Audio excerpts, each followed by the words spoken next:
Kwa mara nyingine tena karibu mtazamaji wa The World News katika kipindi hiki cha ulimwengu wa siasa. Na wakati huu tunaitazama Mashariki ya Kati. Waziri Mkuu Benjamin Netanyahu anatangaza kwamba mpango wake ni kuishambulia Iran, hasa katika vinu vyake vya nyuklia bila hata ya uwepo wa Marekani, lakini kiongozi huyo anadaiwa kwamba ana uoga dhidi ya kuishambulia Iran. Hata hivyo, kiongozi huyo licha ya kutangaza kwamba mpango wake ni kuishambulia Iran, lakini anamwaza bwana Ayatollah Al-Khamenei, kiongozi mkuu wa serikali ya mapinduzi ya Iran, kutokana na kile kilichotokea mnamo Oktoba mosi mwaka 2024.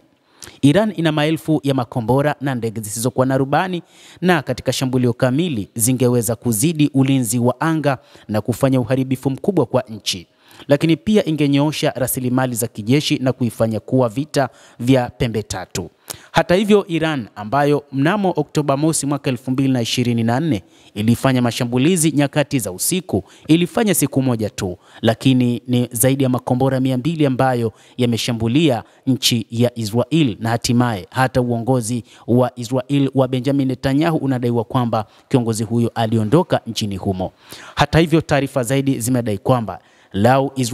lau Iran ingeamua kuendelea na mashambulizi yale ndani ya siku 2 au 3 na hata wiki moja, basi huenda Israel ingeharibika vibaya na huenda ingekuwa kama ilivyo Gaza wakati huu, kwa sababu mifumo ya anga ya taifa hilo ilishindwa kuzuia makombora zaidi ya 200, licha ya kwamba vyombo vya habari havikueleza hali ya uharibifu, lakini inadaiwa kwamba Israel ilipata uharibifu mkubwa. Bila shaka Iran inaogopa zaidi vita na Israel ambavyo inawashinda kijeshi.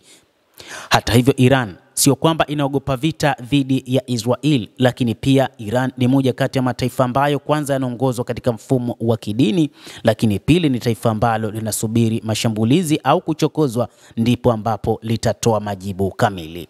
Hata hivyo, wakati huu linatumia njia ya kuwalinda watu wa ukanda wa Gaza kwa vitisho zaidi, licha kwamba inadaiwa huenda ikawa inatoa sapoti kubwa kwa makundi ya wapiganaji, ikiwa ni pamoja na Wahouthi wa nchini Yemen pamoja na hata Hamas ambao wapo katika ukanda huo wa Gaza. Kwa sababu hii hakuna nchi inayotaka vita vya pande zote. Hatari hapa ni mzunguko wa kuongezeka, kwani kila upande unajaribu jibu ambalo linazuia badala ya kuzidisha vita, na Iran haswa ikishindwa, ingawa wanaweza kusema kuwa mauaji ya maafisa na vibaraka wao ni shambulio kubwa, lakini Iran pia inapaswa kusawazisha gharama za kuonekana dhaifu katika matishio yanayozidi kuongezeka kila kukicha.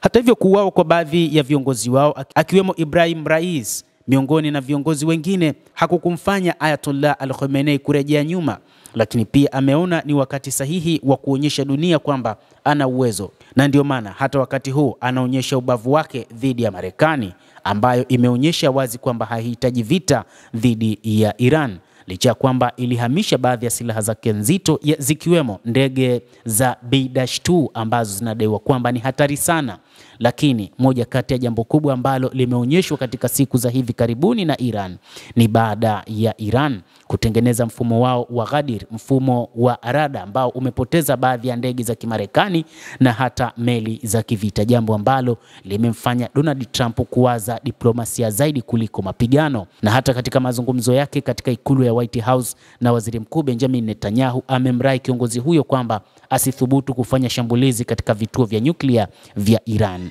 Hata hivyo, Iran haifichi dhamira yake ya kutaka kuliangamiza taifa la Israel, na mkakati wake ni kuiweka chini ya shinikizo la mara kwa mara na kuitumia katika migogoro inayoendelea kwenye mipaka yake. Ingawa hilo liko wazi, lakini mtazamo wa sasa wa Israel unaonekana wa kushangaza na kucheza mikononi mwa Iran, na hivyo Israel inachotaka kufanya ni kuiwahi Iran. Kiongozi mkuu Ayatollah Al-Khamenei kwa muda mrefu amekuwa akidhani kwamba Waisrael wataondoka nchini ikiwa wanahisi daima chini ya shinikizo la vitisho vya kijeshi, kile ambacho wengine hurejelea kama pete ya moto kuzunguka Israel, ikisukumwa na dhana hii. Haijalishi sana kama Khamenei na viongozi wa Hezbollah walikosea ama wale wa Hamas pamoja na Wahouthi, lakini Waisrael wamedhamiria kuona kwamba kwanza wanayaharibu makundi ya wapiganaji yaliyopo katika Mashariki ya Kati, lakini badala yake waharibu mzizi ambao unatoa fursa kwa makundi hayo kufanya mashambulizi.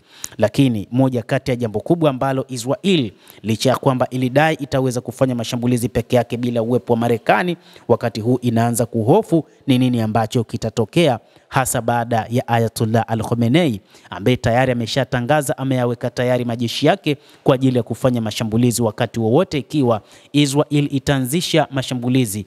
Ni wakati ambapo Israel na yenyewe inatafakari juu ya wazo hilo, na hata baadhi ya wanasiasa pamoja na viongozi wa kijeshi wamemrai Netanyahu wakidhani kwamba huenda atabadilisha kauli yake ya kutaka kushambulia vinu vya nyuklia vya Iran. Hata hivyo, Iran imesema katika siku za hivi karibuni kupitia Ayatollah Al-Khamenei kwamba hakuna atakayeweza kuvifikia, kwani inadaiwa kwamba vipo chini ya ardhi, lakini kwenye majabali, lakini pia kuna ulinzi wa anga wa kutosha katika maeneo yote yenye vinu vya nyuklia nchini Iran. Endelea kuwa nasi, usisahau kulike, kucomment, kadhalika na kusubscribe channel yetu hii. Naitwa Adam Hussein.